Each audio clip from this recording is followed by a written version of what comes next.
lii day wone rek ni Iran a plusieurs cartes. Qui c'est une seule des cartes moom la abattre tey. Et depuis le début du conflit, l'Iran ne fait que préparer la guerre.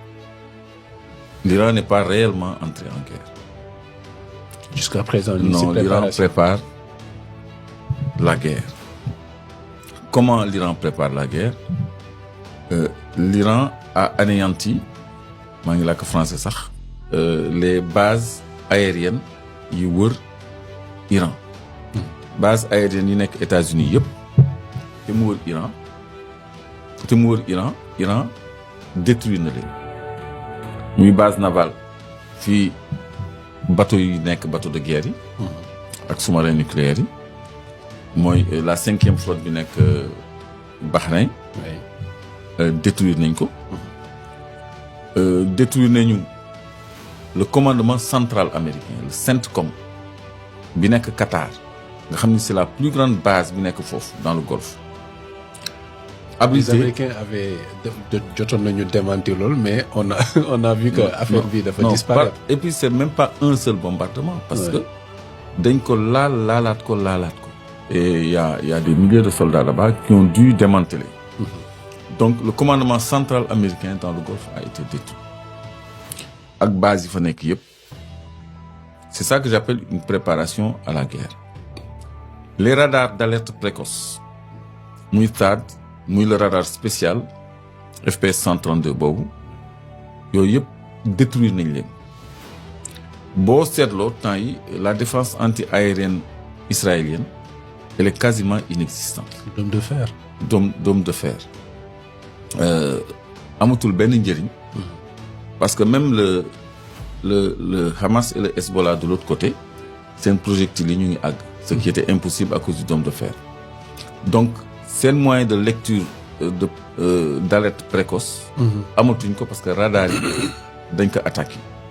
donc attaqué nañu base yi attaqué nañu radar yi donc léegi Iran mën na génnee missile am dëgg-dëgg yi nga xam ne buñ ko intercepté perte lay doon ci moom nga xam ni léegi da koy wóor ni missile yooyu dañuy atteindre seen ay objectifs. L'Iran prépare la guerre parce que ñoom dañu retiré wu le commandement américain ak nu mu tuddati israélien dañu retiré wu au Qatar et à Dubaï te bâtiment yi nekkoon di dajaloo attaqué nañ leen foofu bombardé nañ foofu tamit loolu duñ ko relater ci guerre bi ay Israël 2 morts 3 morts rek la ñuy wax et tu vois tout un quartier qui est détruit mais il y a que 2 3 morts donc semaine bii ñuy dugg la semaine à venir à partir de lundi je crois qu'on risque d'assister à la vraie guerre s'il n'y a pas de solution de sortie de crise donc la bataille navale c'était une étape boo xam ne mënul woon manquer mais je me demande est-ce que yaa ngi dégg porte-avions américains yi anañu ils sont battus en retraite déggatoo leen kon fi mu nekk ni Iran battre en retrait pour mieux mooy dañoo wàññeeku pour mieux sauter non déedéet pour nekk hors de portée de missiles iraniens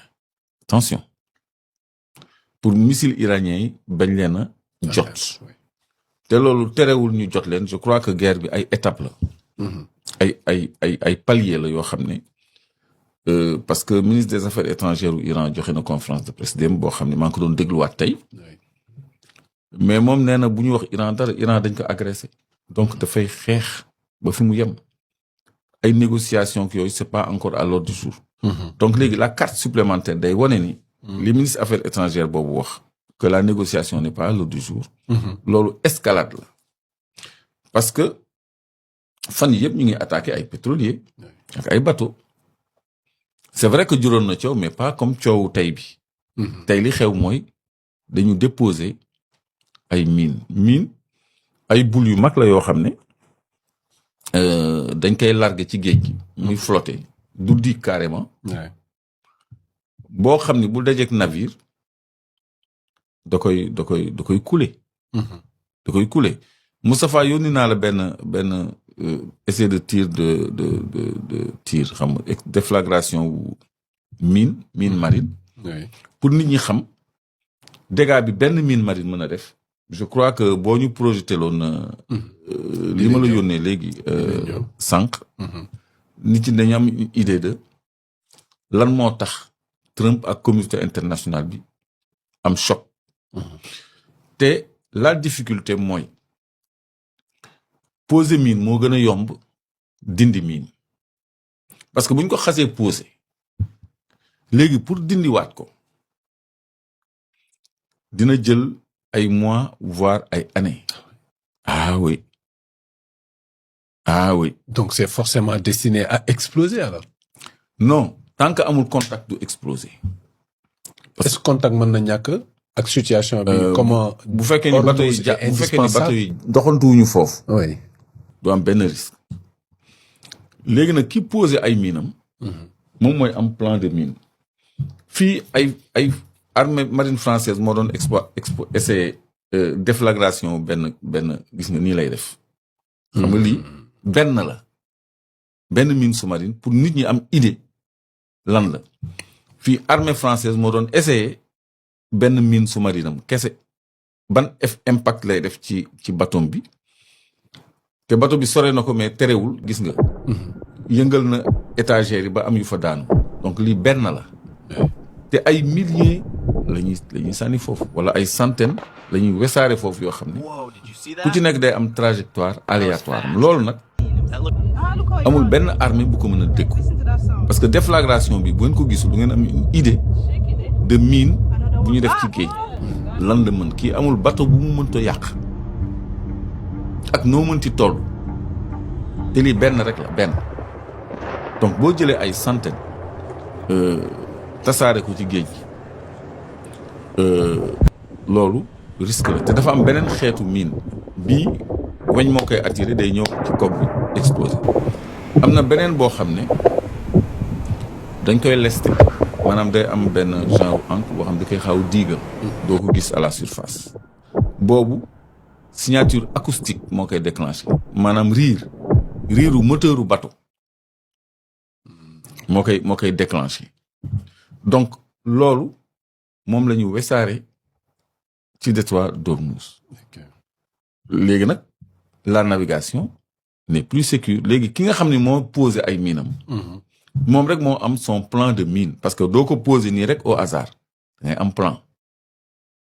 am plan de mine di nga am couloir yoo xam ne yow yaa koy sécuriser pour boo fa bëggee jaar wala nga jaarale fa nit en dehors de ce couloir là voilà moo nekk ni benn mine a ngi nii voilà merci beaucoup la régie lii bu jarut a xeeb moom mooy li def déflagration bi sànq bi mooy dem au contact des navires ak ñaawaayam bi nii lii depuis première deuxième guerre mondiale li ñu doon utiliser genre armes yi kon tey ji yow boo amee sa plan de mine di nga xam couloir yi nga xam ne moom moo am sécurité parce que lii boo ko rombee sa day acier bi da koy attiré comme aimant kooku navire bi da koy attiré comme aimant day dérivé ci moom yii la ñuy wax mine dérivante donc yeneen yi mooy acoustique léegi conséquence bi mooy xam nga Trump newoon na dina escorter les navires américains ñu traverser le détroit d'Ormuz